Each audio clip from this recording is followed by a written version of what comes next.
Dans les couples, on trouve en général deux types de profils en ce qui concerne la gestion de l'argent. D'un côté, on a une personne qui est attachée à l'épargne, à une vision long terme, on va l'appeler l'économe. Et de l'autre côté, une personne qui veut profiter du moment présent et plus se faire plaisir, on va l'appeler la dépensière. Ces différences de vision par rapport aux finances créent des tensions et des disputes qui peuvent conduire votre couple à la rupture. Dans cette vidéo, nous allons voir comment faire en sorte que l'argent ne soit pas une arme de destruction massive pour votre couple, mais qu'au contraire, il puisse servir votre vision commune.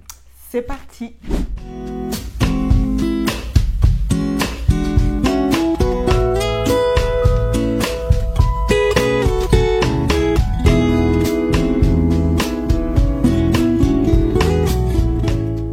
J'ai déjà eu cette question où la femme me disait, chez moi, c'est moi qui veux plus épargner, mais mon mari, dès qu'on a une entrée d'argent, il veut vraiment tout dépenser. Il faut qu'on se fasse plaisir, il calcule pas. Et je ne sais plus comment lui dire les choses. Et en fait, souvent, le problème, c'est que quand on vient parler à l'autre, déjà, on vient avec de la frustration, on vient en pointant du doigt. Rappelez-vous que dans le mariage, personne n'est le papa ou la maman de l'autre.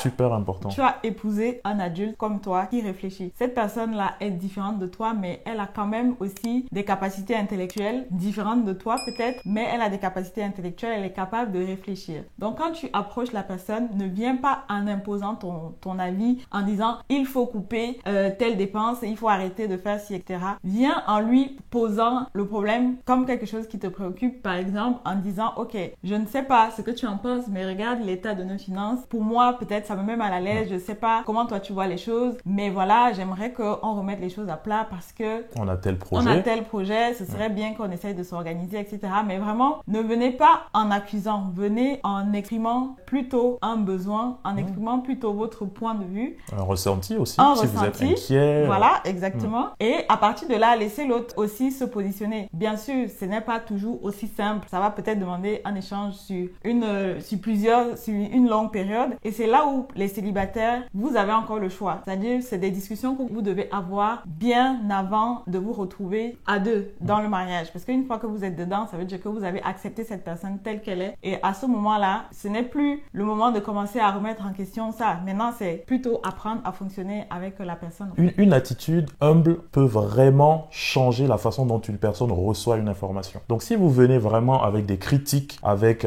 constamment des remarques qui peuvent braquer une personne, qui peuvent braquer votre conjoint, vous risquez de le perdre. L'idée ici, ce n'est pas d'avoir raison ou d'avoir tort. Peut-être que vous avez raison, mais dans la façon dont vous amenez le sujet sur la table, vous pouvez passer à côté d'en ressortir vraiment grandi tous les deux. Donc vraiment, approchez-vous avec une attitude humble. Peut-être que vous l'avez déjà fait et ça n'a pas produit les fruits. On a déjà entendu aussi, mais n'abandonnez pas. Donc vraiment, considérez l'autre toujours comme votre partenaire. Vous êtes vraiment partenaire dans la gestion de vos finances. Dans la pratique, vous avez besoin d'établir un plan commun avec votre argent. Une fois qu'on est déjà deux, on ne peut pas fonctionner chacun dans sa tête et imaginer que ça va rouler. En fait, vous avez besoin de mettre les chiffres en face de vous et pour cela, vous devez établir un budget. Aujourd'hui, dans cette vidéo, on ne va pas rentrer dans le détail de comment établir un budget, mais on a mis en place un fichier qui peut vous permettre de mettre des montants en face de chaque catégorie de dépenses. Vous pouvez le télécharger dans la barre de description et ça peut être un bon point de départ déjà pour vous asseoir et vous dire qu'est-ce qui est important pour nous, qu'est-ce qui est nécessaire, qu'est-ce qui est indispensable. Moi, j'ai besoin de profiter du moment présent parce que la vie, je ne sais pas quand ça va s'arrêter. Donc voilà les plaisirs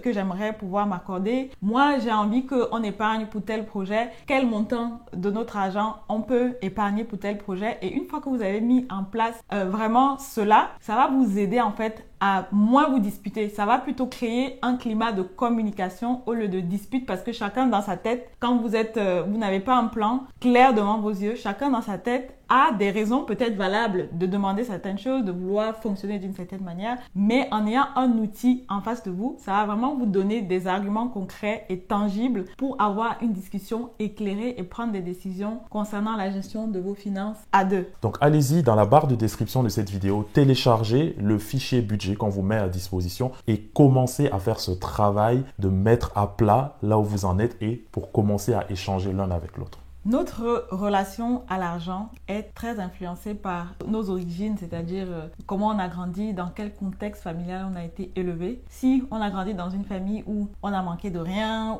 où on a toujours eu tout ce qu'on voulait, ça peut vraiment nous conditionner à aussi ne rien se refuser une fois adulte, et peut-être on va tomber dans la catégorie des dépensiers. Si à l'inverse, on a grandi dans une famille où souvent c'était compliqué financièrement, où on s'est rendu compte que la vie est difficile, parfois on peut avoir peur de manquer, on va trouver un peu notre sécurité dans l'argent, on va vouloir économiser pour ne pas se retrouver dans des difficultés demain. Ou alors à l'inverse, on peut aussi se dire, comme j'ai trop souffert dans mon enfance, maintenant je ne veux plus souffrir, je m'offre tous les plaisirs que je n'ai pas pu avoir étant enfant. Donc vraiment, chacun va réagir différemment en fonction de comment il a été élevé et aussi du bagage qu'il a reçu. Par exemple, s'il y a des personnes qui ont grandi en ayant reçu une certaine éducation financière, je sais que mon mari, par exemple, quand on s'est rencontrés, il avait quand même certaines notions comme le fait de mettre de l'argent de côté. Même s'il n'avait pas toute une stratégie financière, il avait quand même certaines bases.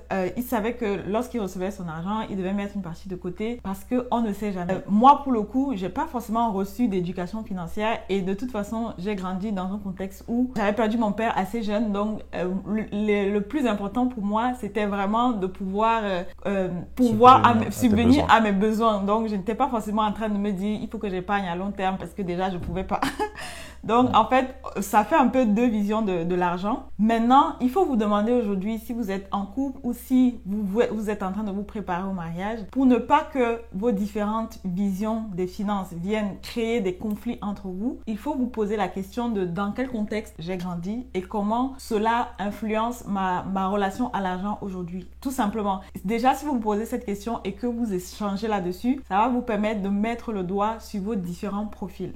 Les deux profils, économe et dépensier, ont chacun des forces et des faiblesses. C'est important de les connaître. Les forces de l'économe, par exemple, c'est une personne qui va être prudente, c'est une personne qui va rechercher la sagesse, qui va essayer de sonder chaque décision qu'elle va prendre pour s'assurer de ne pas aller dans une décision qui va la mettre en difficulté. Donc, c'est une force pour ce profil-là. Par contre, une de ses faiblesses, ça va être de peut-être tomber dans l'avarice. C'est peut-être une personne qui va avoir du mal à être généreuse, à avoir du mal à soutenir d'autres personnes autour d'elle, et elle peut même à un moment donné vouloir mettre sa sécurité dans ce qu'elle a, dans ce qu'elle possède, plutôt que en tant que chrétien, nous devons placer notre confiance en Dieu, notre sécurité, elle est en Dieu plutôt que dans ce qu'on possède. Donc ça, c'est une faiblesse qu'on peut retrouver dans un profil économe. De l'autre côté, une personne qui est plutôt dépensière va avoir comme faiblesse de vouloir consommer beaucoup plus. On est dans une société de consommation, on a de la publicité, vouloir se faire plaisir à n'importe quel prix et peut facilement tomber dans un côté consumériste. L'avantage, si je peux dire une force d'une personne qui veut profiter du moment présent, ça va être une personne un peu plus généreuse, une personne qui va être disposée à soutenir, peut-être soutenir une œuvre, une mission, une personne qui va avoir un cœur qui est porté un peu plus vers les autres. Donc, chacun de ces profils peut vraiment être une bénédiction pour votre couple si vous acceptez d'embrasser les forces et d'être conscient des faiblesses pour ne pas tomber dans les travers, on va dire, de vos profils. Et l'erreur, en fait, quand on rentre dans le mariage, c'est d'essayer de gommer la différence de l'autre. Parce que si, par exemple, un économe vient épouser, en général, c'est ce qui va se passer, on va souvent retrouver l'un qui a vraiment la tendance économe et l'autre qui a la tendance dépensier. Ça ne veut pas forcément dire que le dépensier, c'est quelqu'un qui gaspille, mais c'est juste que dans sa tendance naturelle, c'est vraiment quelqu'un qui va vouloir profiter du moment présent pendant que l'autre va vouloir plus économiser, mettre de côté, etc. Et l'erreur serait d'essayer de changer l'autre. Il faut se dire que quand on est dans le mariage, on n'est pas là pour changer forcément l'autre. On est là pour apprendre à composer ensemble. La Bible, on va vous dire ce verset, je pense à toutes les vidéos, le projet de Dieu pour le mariage, c'est de construire l'unité. Et pas l'uniformité. Et pas forcément de devenir uniforme. Il y a une différence entre unité et uniformité. C'est-à-dire que quand on rentre dans le mariage, on veut construire l'unité, mais une unité dans la différence. C'est très important d'avoir cela en tête. Confrontés à ces différences, certains couples commettent une seconde erreur. La seconde erreur, c'est d'essayer de fonctionner de façon séparée. Chacun gère son argent de son côté, comme ça, on ne se prend pas la tête, il n'y a pas de problème. C'est une erreur parce que d'un côté, vous passez à côté du projet de Dieu pour votre couple. Vous fragilisez votre unité liée simplement au fait que vous n'arrivez pas à faire fonctionner ces différences. Et d'un autre côté, vous n'arrivez pas à mener à bien de grands projets communs parce que vous ne pouvez pas mettre ensemble les ressources que vous avez pour pour aller loin avec ce que Dieu vous donne. Et au-delà même des projets, c'est aussi le travail que Dieu fait dans notre cœur lorsque on travaille la confiance qu'on peut avoir l'un dans l'autre. Ça, c'est hyper important. Peut-être qu'il y a des couples qui vont te dire oui, on arrive à faire des projets même si on ne met pas en commun nos comptes ou notre argent, parce qu'il y a des personnes qui s'associent par exemple pour créer une société, qui arrivent à faire des projets ensemble sans forcément que leur argent soit mis en commun. Mais pour le coup, dans le couple, on recherche plus que juste le fait de faire des projets. On veut créer une unité solide et profonde dans tous les aspects de notre vie. Y compris les finances. Y compris les finances. Ecclésiaste 4, verset 9 dit « Deux valent mieux qu'un parce qu'ils retirent un bon salaire de leur travail. » Et en fait, là, on met vraiment en évidence le fait que quand on est deux, forcément, on va gagner beaucoup plus. Mais si, en étant deux, vous continuez à fonctionner comme si vous étiez seul, vous perdez cet avantage-là du fait d'être deux, finalement. Une fois que vous êtes conscient de ces différences, le challenge, c'est d'arriver à fonctionner ensemble. Cela passe par le fait de s'ouvrir à l'autre, accepter sa différence et être capable d'écouter et de comprendre ses besoins. Je vous donne un exemple. Raissa a des cheveux naturels et pour prendre soin de ses cheveux naturels, elle a besoin d'un certain nombre de produits spécifiques. Et moi, en tant qu'homme et qui n'ai pas de longs cheveux, je n'investis pas forcément une certaine somme dans ces produits-là, j'aurais pu au début me dire, c'est des dépenses superflues, mais j'ai pris le temps d'écouter Raissa et elle m'a partagé un petit peu ses besoins. Et plutôt que de se dire, c'est futile, on va couper là-dessus,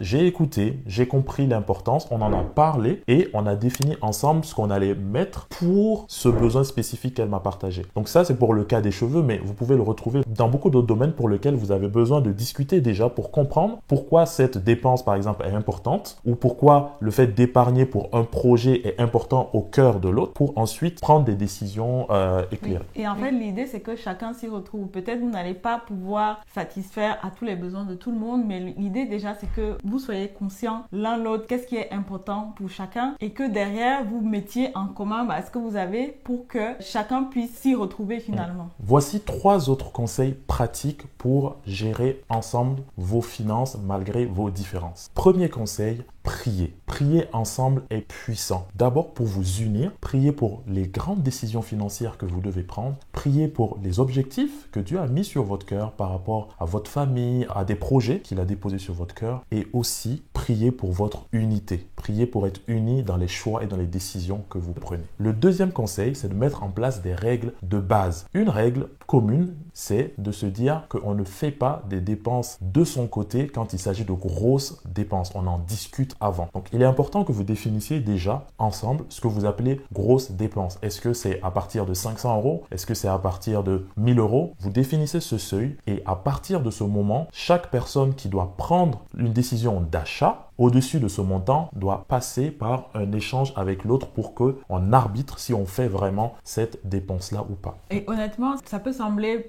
pour certaines personnes qui ont soif d'indépendance, ça peut sembler comme si ça enferme en fait, mais ça va vous aider si vous êtes par exemple une personne dépensière qui a du mal à épargner, à mettre de côté. Ça va vous aider vous-même à vous poser les questions avant de faire un achat parce que vous avez des comptes à rendre à quelqu'un d'autre. Et c'est ça aussi le but du mariage, c'est de nous rendre beaucoup plus matures. Donc si vous êtes marié et que vous travaillez à gérer l'argent avec une autre personne, ça va forcément vous obliger à questionner vos décisions d'achat et mettre en place ce type de règles-là va aussi vous aider à travailler votre gestion personnelle des finances. Et avoir le regard de l'autre par rapport à une décision qu'on prend, ça donne un second regard avec des angles morts qu'on n'aurait pas forcément vus.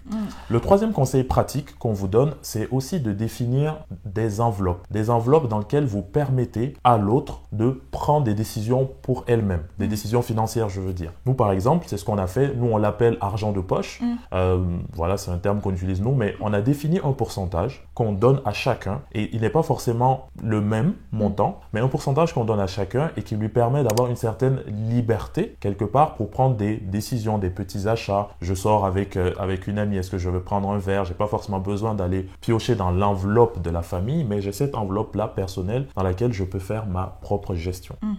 Par-dessus tout, apprenez à vivre dans le contentement. Paul pouvait le dire, je n'ai plus le passage en tête, mais Paul pouvait dire, j'ai appris à être content de la situation dans laquelle je me trouve, que ce soit avec beaucoup ou avec peu. Et en fait, travailler à une bonne gestion de vos finances, travailler à collaborer ensemble, déjà en tant que couple, mais aussi avec Dieu dans vos finances, va vous aider à développer le contentement. Et aussi parfois à marcher par la foi, parce que Dieu ne se base pas forcément sur l'état de nos comptes pour nous demander de faire des choses. Il va nous donner parfois des visions, des objectifs qui vont bien au-delà des ressources que nous avons aujourd'hui, parce qu'il veut qu'on dépende de lui. Donc ça, c'est une chose qu'on veut vous laisser aujourd'hui. La deuxième chose, c'est de ne pas prendre toutes vos décisions uniquement sur le critère financier. Quand vous voulez faire un choix, par exemple aujourd'hui dans la manière dont vous gérez vos finances, si vous êtes un couple où chacun gère son argent de son côté, posez-vous la question, quel est l'impact réel de cette décision sur notre vie, sur notre couple, sur notre famille, sur les projets qu'on veut faire, au lieu de juste vous limiter à vous dire mon argent, personne ne touche. Est-ce que cette façon de faire contribue à édifier et à bâtir un mariage qui va durer sur des années, sur le long terme, et dans lequel vous n'allez pas juste être des colocataires, parce que oui, on peut être marié, durer même, mais on cohabite juste. On n'est pas en train,